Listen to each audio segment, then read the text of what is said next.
It's pretty amazing what we get for free, but that's just the tip of the iceberg. Now let's create our models, which describe the data that we'll store in our application. This is the moment you've been waiting for. It's time to write some code. Here you'll see our project and our Blatt app. Inside each app we have a models.py. Note that some apps don't need models, so you're welcome to discard this file if you don't need it. But not in this app, we need it. We're going to start out simple and add complexity as we need it. We're going to have a database table of Blatts. Each Blatt has a unique ID, some text, and a timestamp indicating when it was added. We'll also have a field for a URL where people can use to tell us where they found this useless info. We'll also have a related table of likes. Each time somebody likes a Blatt, an entry will be added to this table which references the Blatt they liked. Let's open our models.py and begin adding to it. Each table in our database is a Python class that inherits from Django's models.model class. The Django convention is that our class's name should begin with a capital letter and be singular. By default, we get a unique ID, so we don't need to explicitly say we want that, though we can. This is useful if you have existing data. You can tell Django what the name of the field to use for the unique ID is. We'll add a field called text that is of type text field. If we pop over to the documentation, we see that we have a lot of field choices. If we were going to be like Twitter and limit the size of the text field, we could use a char field, which has a required argument specifying how large the data is. However, the best blather on the internet can be quite long, so let's stick with a text field. Let's add a timestamp field. We'll call it created_on, and it will default to the time the record was created.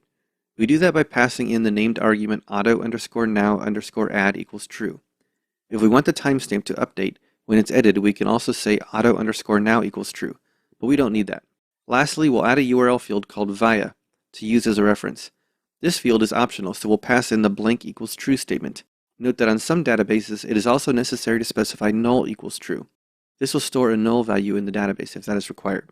Now we need to add a second class called like. This file will have a foreign key field pointing at Blatt. There are different kinds of relationships.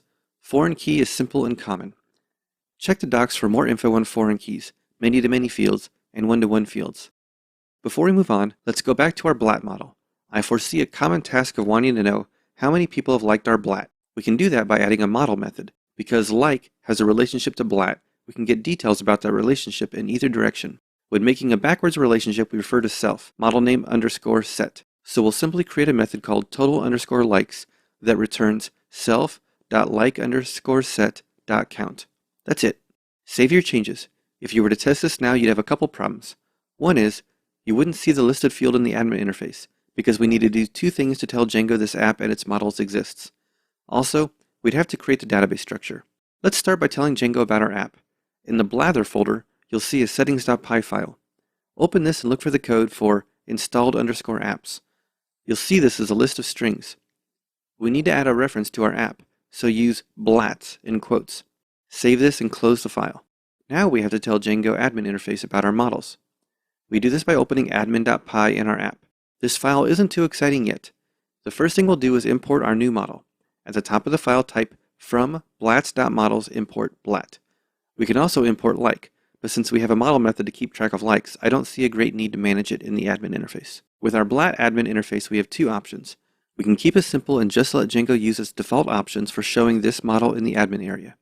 We do that by adding a line like this, admin.site.register Blatt. This is absolutely okay to do. However, we're going to play around with our configuration in a moment, so we'll instead create a new class that inherits from admin.modeladmin. We'll call it BlattAdmin. For now, this class does nothing, so simply type pass. Then we'll add a second parameter to admin.site.register that passes in our new class. At this point, when we start the server, it will try to show our model, but it won't work because the database hasn't been updated. In order to have success, we have to create a migration and then apply it. This is an awesome feature of Django. Simply run the command python manage.py make migrations. This will create a new Python file that looks at the database structure and our models and figures out what commands are needed in order to change the database to match the new structure. In most cases, this works fine. However, it's simply a Python file. So if you are ever in a situation where you want to know what it's doing or adjust the process, you can edit it. Check the docs to learn more about migrations as your needs grow advanced. We started with no database structure. Now we need some structure. So this is about as safe as migrations get. We can apply our new migration by running python manage.py migrate. We should see a happy OK message. We're set. In the next video, we'll look at the admin interface more. But before you move on, you may want to look at our newly created migration. It's in the migrations folder of our app.